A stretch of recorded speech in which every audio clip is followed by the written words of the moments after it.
Hello guys, happy blessed day sa inyong lahat, mga viewers, followers, subscribers, at mga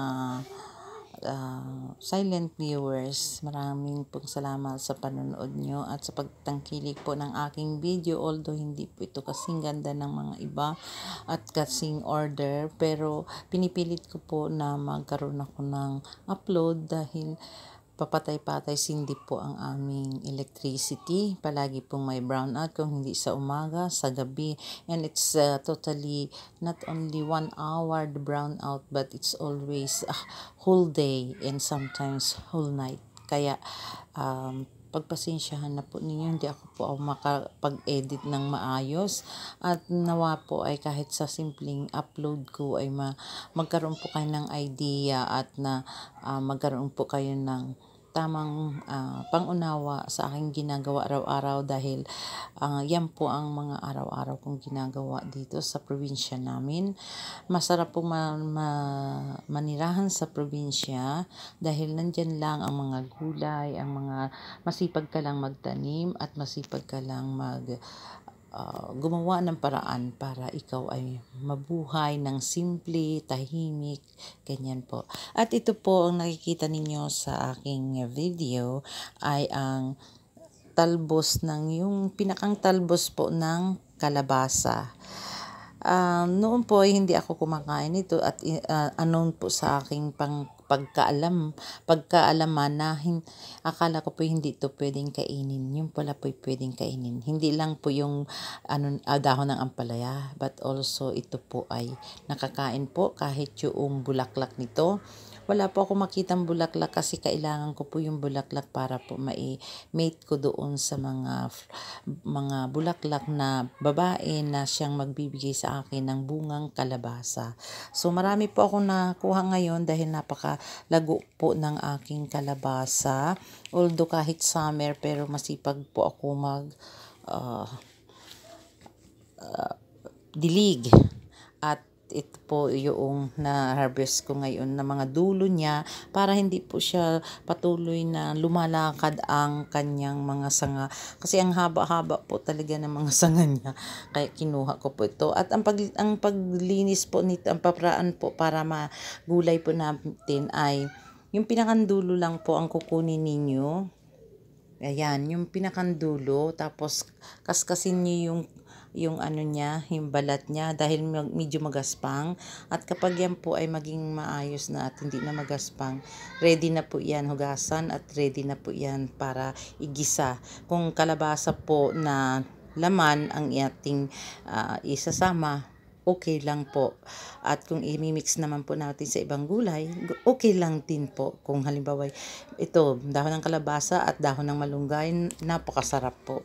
Kaya maybe dahon ng malunggay or kalabasang laman ang ihahalo ko dito. So ito po. Kasi makikita po ninyo yung pinakang aking puno ng kalabasa na iisa pero hiktik sa mga dahon. At ito po yung aking pinagkuhaan ng aking yan, yung pinutulan ko po siya. Ayan po. Ang mini garden ko po. Kahit paano ay ayan po ang pinagputulan ko. Ayan. Sa dami po niyan.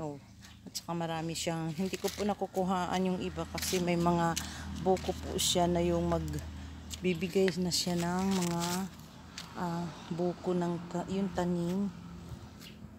Ayan. Kasi po yung iba ay may buko na, kaya hindi ko po makuha yung iba. Yan po ay mga lalaki. Yung pong ganyan ay lalaki. Yan, lalaki po yan. Yan.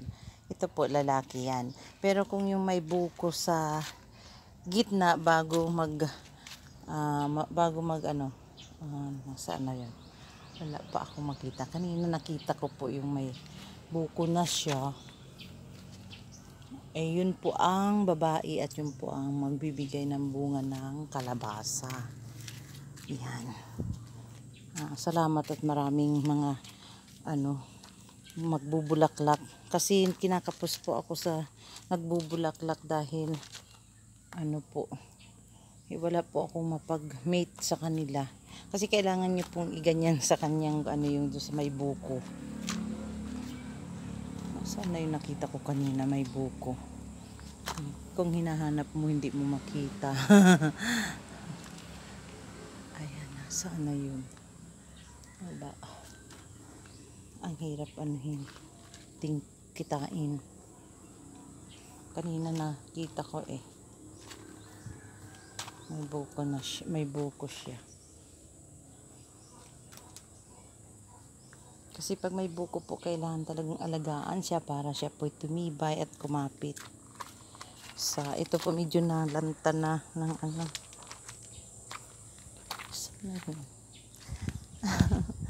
Ala, hindi ko na nakita.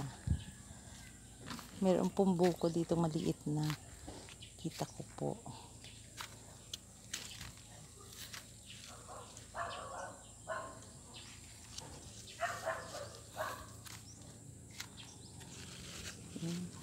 Hindi na nagpakita sa akin. Hindi na siya nagpakita sa akin. Dito yata yung sa may taas. May nakita na ako eh. Nagbuko siya. Kasi dito po sa may ganito, na, merong buko na talaga. Dun sa pinakang ano niya, may nagbubuko siya.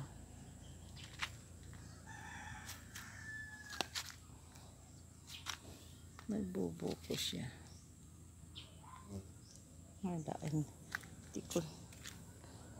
Nawala siya. Nawala siya.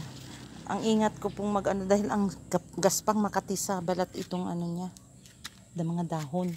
Pero thanks God, madugo po ang dahon niya. Hindi ko na po na makita. Pakikita ko po sa inyo pag nakita ko mamaya.